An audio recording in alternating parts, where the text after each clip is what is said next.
ترتیب ہے. سارے انسان کو برابر کی نظر سے دیکھو, سب کو قریب کو بعید, بعید کو قریب کو ملا کر کے ایک کر دو. ایجب الناس فی الحق سواء, سب کو برابر کی نظر سے دیکھو. اس میں ہندو اور مسلمان اور سکھ عیسائی کی کوئی تفصیل نہیں ہے. نعوذ باللہ وہ ظلم ستم کی تعلیم دے گا.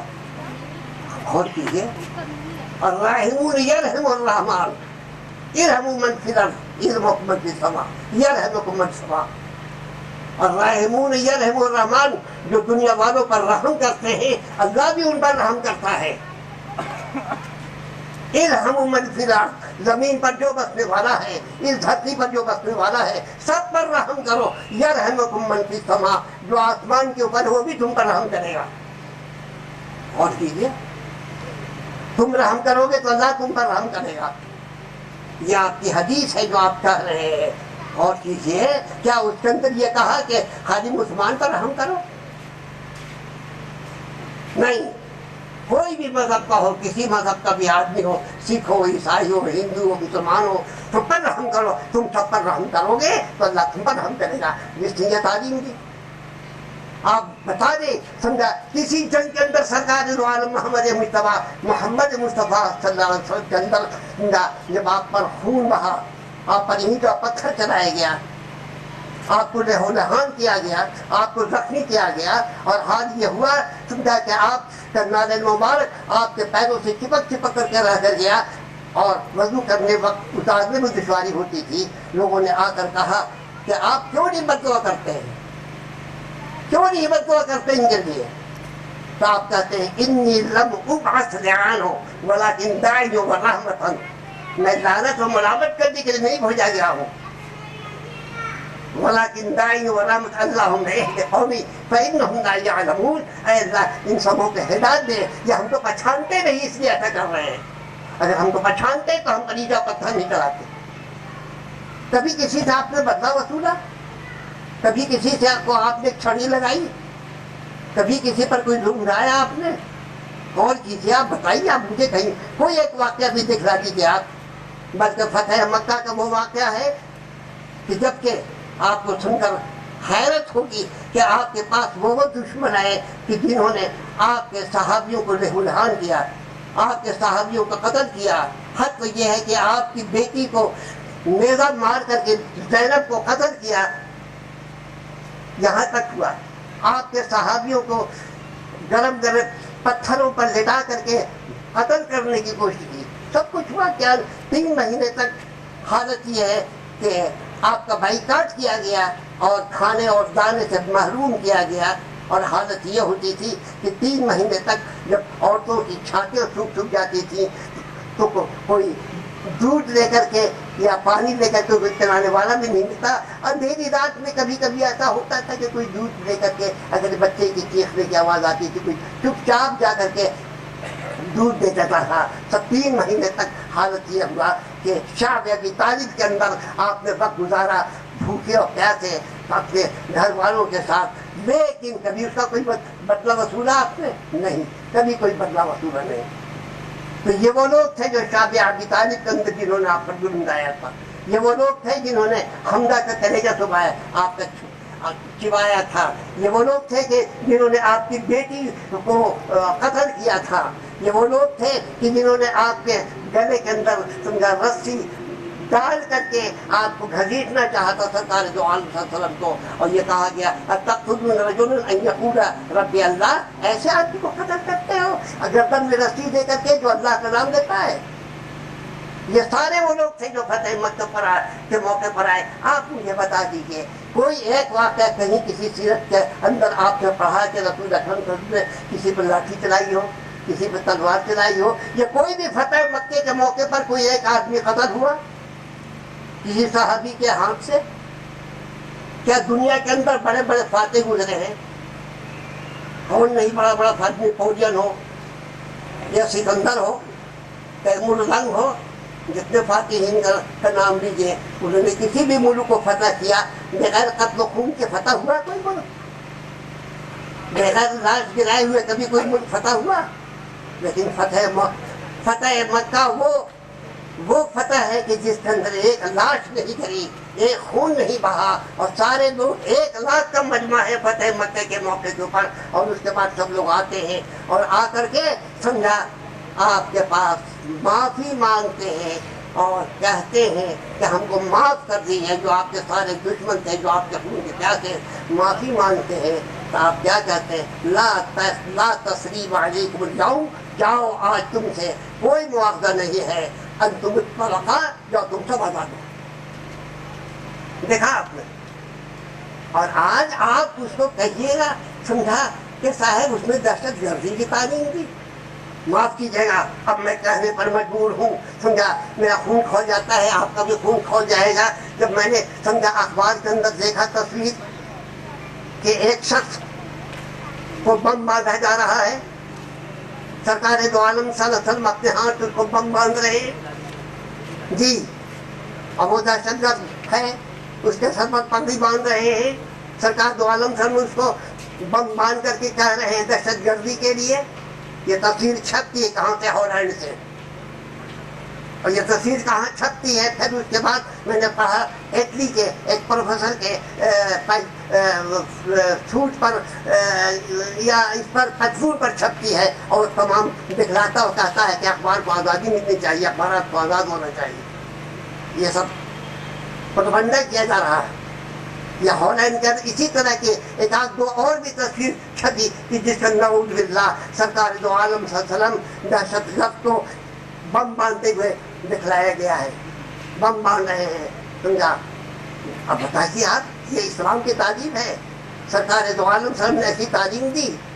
میں آپ سے سوال کرتا ہوں جی۔ ایک طرف تو یہ ہے، ایک طرف تو یہ ہے کہ سرکار دو عالم صلی اللہ علیہ وسلم کے بارے میں کہا جاتا ہے کہ سمجھا ان سے بڑا دنیا میں رحم کرم کا کوئی پتلا نہیں ملتا ہے، سب سے بڑے رحیم و کریم تھے، سمجھا؟ آپ کے سامنے بہت سی حدیثیں بھی میں نے پیش کر دی، اور دوسری طرف آپ کو سن کر تعجب ہوگا، سمجھا کہ ڈاکٹر برنارڈ شاہ نے دوسری جنگ کے موقع، دوسری نہیں پہلی جنگ کے موقع پر کہا تھا، جب خون ریزی ہو رہی تھی، دنیا میں قتل و خون کا بازار گرم تھا، پہلی جنگ کے اندر آپ جانتے ہیں کہ ایک طرف اتحادی تھے، ایک طرف محوری تھے، اور جنگ زبردست مچی ہوئی تھی ساری دنیا کے اندر، لوگ لڑ رہے تھے، کٹ رہے تھے، مر رہے تھے۔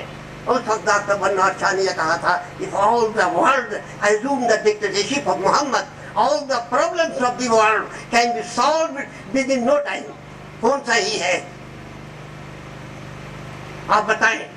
خدائن کا جو پرچہ دکھ رہا ہے نعوذ باللہ کہ آپ دہشت گرد تھے، آپ نے دہشت گرد کی تعلیم دی، آپ نے دہشت گرد کا بم باندھا کسی کے سر کے اوپر، یہ صحیح ہے؟ یہ برنارڈ شاہ یہ کہہ رہا ہے کہ اگر سرکار دو عالم احمد مجتبیٰ محمد مصطفیٰ صلی اللہ علیہ وسلم کو دنیا کا ڈکٹیٹر بنا دیا جائے اور ساری دنیا کو آپ کی نگرانی میں دے دیا جائے، آپ غور کیجئے، تو ساری دنیا کے اندر ایک سیکنڈ کے اندر امن قائم ہو جائے۔ یہ اس کا قول ہے برنارڈ شاہ کا۔ یہ برنارڈ شاہ کا قول صحیح ہے یا ہالینڈ کے اخبار نے جو تصویر بنائی وہ صحیح ہے؟ آپ کو سوچیے اور فیصلہ کیجیے۔ میں آپ سے پوچھتا ہوں جی، یہ جملہ جو ہے جو میں نے آپ سے کہا آپ نے ضرور سنا ہوگا، all the problems of the world can be solved within no time۔ یہ معمولی جملہ نہیں ہے، چند سیکنڈ کے اندر دنیا کے اندر کامل ہو جائے گا۔ تو سرکار دو عالم صلی اللہ علیہ وسلم تو دنیا کے سب سے بڑے امن کے پیغمبر تھے، ہے نا؟ یا دہشت گرد کی تعلیم دی آپ نے، دہشت بنا کے دنیا کو دنیا کے اندر لوگوں کو بھیجا؟ نعوذ باللہ۔ سمجھا؟ اب ضرورت ہے کہ ہم اپنے اخلاق و اعمال و کردار کو درست کریں۔ آج پھر ہم سرکار دو عالم صلی اللہ علیہ وسلم کے اس نقش قدم کے اوپر چلیں، سمجھا؟ جو آپ نے دنیا کو رحم و کرم کی تعلیم دی، ہم کو بدنام کرنے کے لیے، اسلام کو بدنام کرنے کے لیے، سمجھا؟ طرح طرح کی سازشیں رچی جا رہی ہے اور احانت رسول کے اوپر مضامین دیے آ رہے ہیں، لوگ توہین کر رہے ہیں سرکار دو عالم احمد مجتبیٰ محمد مصطفیٰ صلی اللہ علیہ وسلم کے بارے میں کیا کیا لکھ رہے ہیں، اخباروں میں آ رہا ہے، ٹی وی پر آ رہا ہے۔ آپ ان سے باخبر ہوں، اس کا جواب دینے کے لیے تیار ہو جائے۔ جواب دینے کی کیا شکل ہو سکتی ہے؟ اخبار سے، آپ غور کیجیے، کیا پرچوں سے، رسالوں سے، میڈیا سے نہیں، خارج سے نہیں ہوگا. ہم اپنے عمل و کردار کو درست کریں، اپنے عمل و کردار کو درست کریں. کیا فرق ہو رہا ہے ہم نے سمجھا اور دوسروں کے اندر یہ بھی بتائے. کوئی فرق میں تو نہیں سمجھتا ہوں. ایک وقت وہ تھا، معاف کیجیے گا، ایک وقت وہ تھا کہ جب ہمارے سفرا یا ہمارے سفرا نہیں بلکہ ایران کے سفرا اور روم کے سفرا جب ہمارے یہاں آتے تھے، عمر رضی اللہ تعالیٰ عنہ کو دیکھتے تھے اور عثمان غنی رضی اللہ تعالیٰ عنہ کے دربار کو دیکھتے تھے، حضرت علی کرم اللہ وجہ کے دربار کو دیکھتے تھے، تو جا کر کے وہ کہتے تھے اپنے بادشاہ سے کہ تم اس قوم سے کیا مقابلہ کر سکتے ہو، وہ قوم سمجھا جو اپنے رسول پر جان نچھاور کرتی ہے. تم اس قوم سے کیا مقابلہ کر سکتے ہو کہ جب وہ وضو کرتا ہے تو وضو کے پانی کو لے کر کے اپنے چہرے پر ملتا ہے. وہ قوم وہ جو رسول اکرم صلی اللہ علیہ وسلم کے پسینے کی جگہ پر اپنے خون کو بہانے کو تیار رہتی ہے. وہ قوم سے کیا مقابلہ کر سکتے ہو جس کی ساری راتیں عبادت اور ریاضت میں گزرتی ہیں. اس قوم سے کیا مقابلہ کر سکتے ہو سمجھا جو دن بھر دشمنوں سے مقابلہ کرتا ہے. جملہ یہ تھا کہ صاحب باللیل رحمان والنہار فرسان، یہ قوم وہ ہے کہ رات کے تو راہب ہیں، رات بھر جانماز پر رہتے ہیں، والنہار فرسان، اور دن بھر گھوڑے پر رہتے ہیں. باللیل رحمان والنہار فرسان، رات کے رحمان اور دن کے فرسان. دن بھر سمجھیے کہ جانماز پر رہتے ہیں اور رات بھر کو جانماز پر رہتے ہیں اور دن بھر گھوڑے کے ننگی پیٹھ پر رہتے ہیں. وَلَوْ سَرَقَتْ فَاطِمَةُ يَدُهَا لَقُطِعَتْ يَدُهَا، اگر لو سرقت فاطمہ بنت محمد، ہاں اگر فاطمہ جو محمد کی بیٹی ہے اگر وہ بھی چوری کر لے تو اس کا بھی ہاتھ کاٹ دیتے ہیں. وَلَوْ زَنَا ابْنُ مَلِكِهِمْ لَرُجِّمَ، اور اگر ان کا بیٹا بادشاہ کے بیٹا اگر زنا کر لے تو اس کو بھی سنسار کرتے ہیں. یہ قوم وہ ہے، ان کا اخلاق ایسا ہے، ان کا کردار ایسا ہے سمجھا کہ صاحب وہ عدل و انصاف کے اندر اتنے آگے بڑھ رہے ہیں سمجھا کہ وہ کس کا بیٹا ہے اور کس کا شہزادہ ہے اور کون ملکہ ہے، یہ سب کچھ نہیں جانتے ہیں. حد جاری کرتے ہیں، سب پر عدل و انصاف سے کام لیتے ہیں. یہ قوم وہ ہے. اب غور کیجیے سمجھا، یہ جا کر کے پیغام دیتے ہیں یہ لوگ. اور آج ہمارا کیا حال ہو گیا ہے، یہ مسلمان کی تعریف کی جا کر کے. اور ابھی میں نے اخبار کے اندر چند دن قبل کی بات ہے کہ میں نے اخبار کے اندر دیکھا، ایک انگریزی اخبار کے اندر دیکھا کہ شیخ کی تعریف کیا. شیخ کس کو کہتے ہیں؟ شیخ کس کو کہتے ہیں؟ شیخ کی تعریف یہ دیکھا سمجھا، ایک اخبار کے اندر ایک تصویر چھپی، کارٹون چھپا، کارٹون. شیخ کا ڈیفینیشن، شیخ کی تعریف. تو شیخ کا ڈیفینیشن دے دیا سمجھا تعریف میں کارٹون کے اندر. شیخ اس کو کہتے ہیں سمجھا، تصویر دے کے دکھایا کہ شیخ اس کو کہتے ہیں کہ اس کے بغل میں ایک عورت کی تصویر تھی اور ایک ہاتھ میں شراب کی بوتل. انا للہ و انا الیہ راجعون. آج مسلمان کی یہ تعریف ہے. پہلے تعریف تھی باللیل رحمان والنہار فرسان، جو مسلمان کی تعریف تھی. اور آج یہ تعریف ہے کہ ایک عورت کو، ایک شیخ اس کو کہتے ہیں کہ جس کے بغل میں ایک عورت ہو اور اس کے ایک ہاتھ میں شراب کی بوتل ہو. جو میں نے خود اخبار کے اندر دیکھا ہے سمجھا، میں آپ کے لندن کے ایک اخبار کے اندر دیکھا ہے جو چھپا ہے، جو میں آپ کو بیان کر رہا ہوں. غور کیجیے کون سا وقت تھا. ایک وقت وہ تھا جو میں نے پڑھا ہے کہ عیسی محمد بن قاسم جب ہندوستان کے اندر آیا اور محمد بن قاسم جب یہاں سے واپس گیا ہے. آپ کو سن کر کے حیرت ہوگی، سن کر کے حیرت ہوگی. میں نے پڑھا ہے، سندر لال نے لکھا ہے کہ صاحب جب محمد بن قاسم جب یہاں سے واپس گیا تو واپس جانے کے بعد حال یہ ہوا کہ صاحب اس کے اخلاق اور کردار کا وہ اثر پڑا سندھ کے علاقے میں. اس سندھ کے علاقے میں وہ اخلاق اور کردار کا اثر پڑا کہ لوگوں نے اس کی پوجا کرنی شروع کیا، بت بنا کر پوجا. یہ میں نے پڑھا تھا البدایۃ والنہایہ، ایک مشہور عربی کتاب ہے. اس کے اندر میں نے پڑھا کہ ابن بطوطہ کی باقاعدہ پوجا کی گئی، باقاعدہ پوجا کی گئی ہے. سن لیجیے آپ، بت بنا کے لوگوں نے ابن بطوطہ کا پوجا ہے سمجھا، اس لیے کہ اس کے اخلاق و کردار کا بڑا اثر پڑا تھا ہندوؤں پر. سن لیجیے آپ جو میں آپ سے کہہ رہا ہوں. اور آج وہ ہے، ایک بار آج سے